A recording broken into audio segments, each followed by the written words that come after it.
కాంగ్రెస్ ప్రభుత్వం 6 గ్యారంటీలను మర్చిపోయిందన్నారు హరీష్ రావు. గాలి మోటార్పై తిరుగుతూ గాలి మాటలు మాట్లాడుతున్నారని మండిపడ్డారు ఆయన. అబద్దాల్లో ఉత్తమ్ రేవంత్ ను మించిపోయారని ఆగ్రహం వ్యక్తం చేశారు. రేవంత్, ఉత్తమ్ చంద్రబాబుకు దాసోహం అయ్యారని, ఉత్తమ్ దంపతులు విజయవాడలో చంద్రబాబును కలిసి బజ్జీలు తినొచ్చానని ఎద్దేవా చేశారు ఆయన. అప్పటి నుంచి కృష్ణా జలాలపై మాట్లాడటం లేదన్నారు.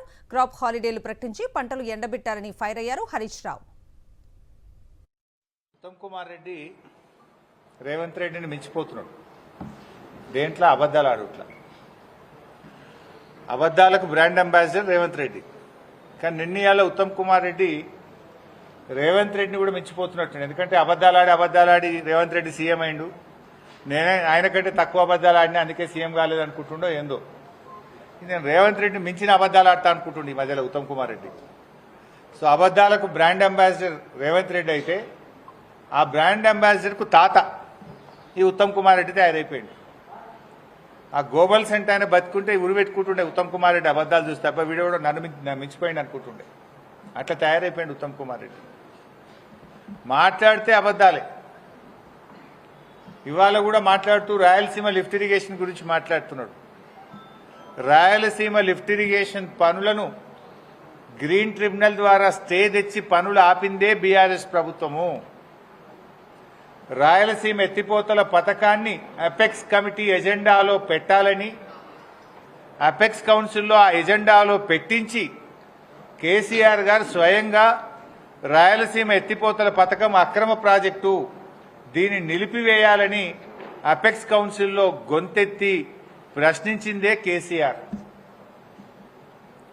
ఇలా రేవంత్ రెడ్డి, ఉత్తమ్ కుమార్ రెడ్డి ఇద్దరు కూడా చంద్రబాబుకు దాసోహం అయిపోయింది. రేవంత్ రెడ్డి గురుదక్షిణ చెల్లించుకుంటుండు. ఉత్తమ్ కుమార్ రెడ్డి కూడా భార్యాభర్తలు ఇద్దరు పోయి విజయవాడకు పోయి విజయవాడలో చంద్రబాబు గారిని కలిసి బజ్జీలు తినొచ్చిండు. అప్పటి నుంచి నేను కూడా అగనెస్ట్ మాట్లాడతలేడు.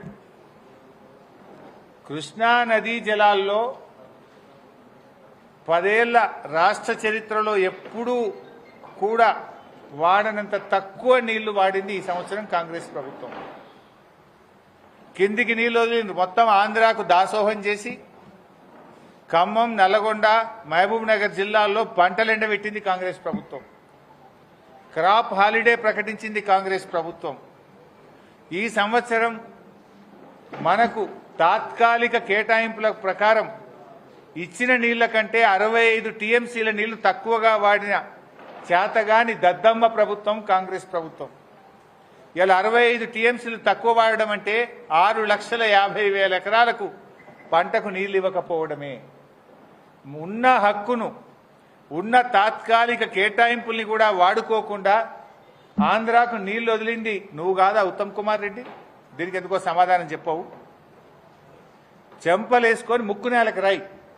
65 టీఎంసీల నీళ్లు మన హక్కును వినియోగించుకోలేని చేతగాంతనం నీది, ఫెయిల్యూర్ నీది. ఇవాళ గోదావరి బనకచెర్ల ప్రాజెక్టు మీద నిన్న ప్రెస్ వాళ్ళు అడిగితే మన ఉత్తమ్ కుమార్ రెడ్డి అంటుండే ఇంకా ప్రిపేర్ కాలే.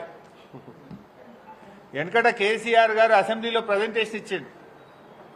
అసెంబ్లీలో ప్రజెంటేషన్ ఇస్తే ఉత్తమ్ కుమార్ రెడ్డి లేచి అరే మేము ప్రిపేర్ అయ్యి రాలేదు అంటాడు.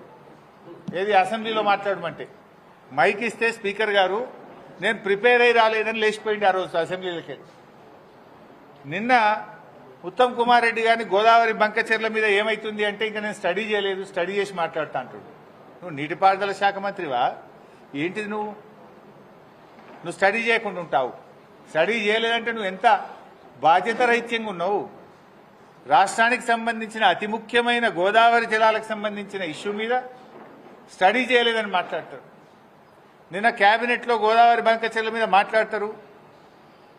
ఏదో గట్టిగా స్పందిస్తారని మేము ఆశించినాం. టైం దొరకలేదట. నెక్స్ట్ మీటింగ్లో మాట్లాడతారట. పేపర్లలో ఏమొచ్చిందంటే గోదావరి బంకచెర్ల మీద మాట్లాడడానికి టైం దొరకలే, మళ్ళా మీటింగ్లో మాట్లాడతారట. అంటే రాష్ట్రానికి సంబంధించి ఇంతకంటే ముఖ్యమైన అంశం ఇంకోటి ఉంటుందా? ఏం మాట్లాడినారు 5 గంటలు? కమిషన్ల గురించో, పర్సంటేజ్ల గురించో, హైకమాండ్కి పంపే మూటల గురించి మాట్లాడుకున్నారా?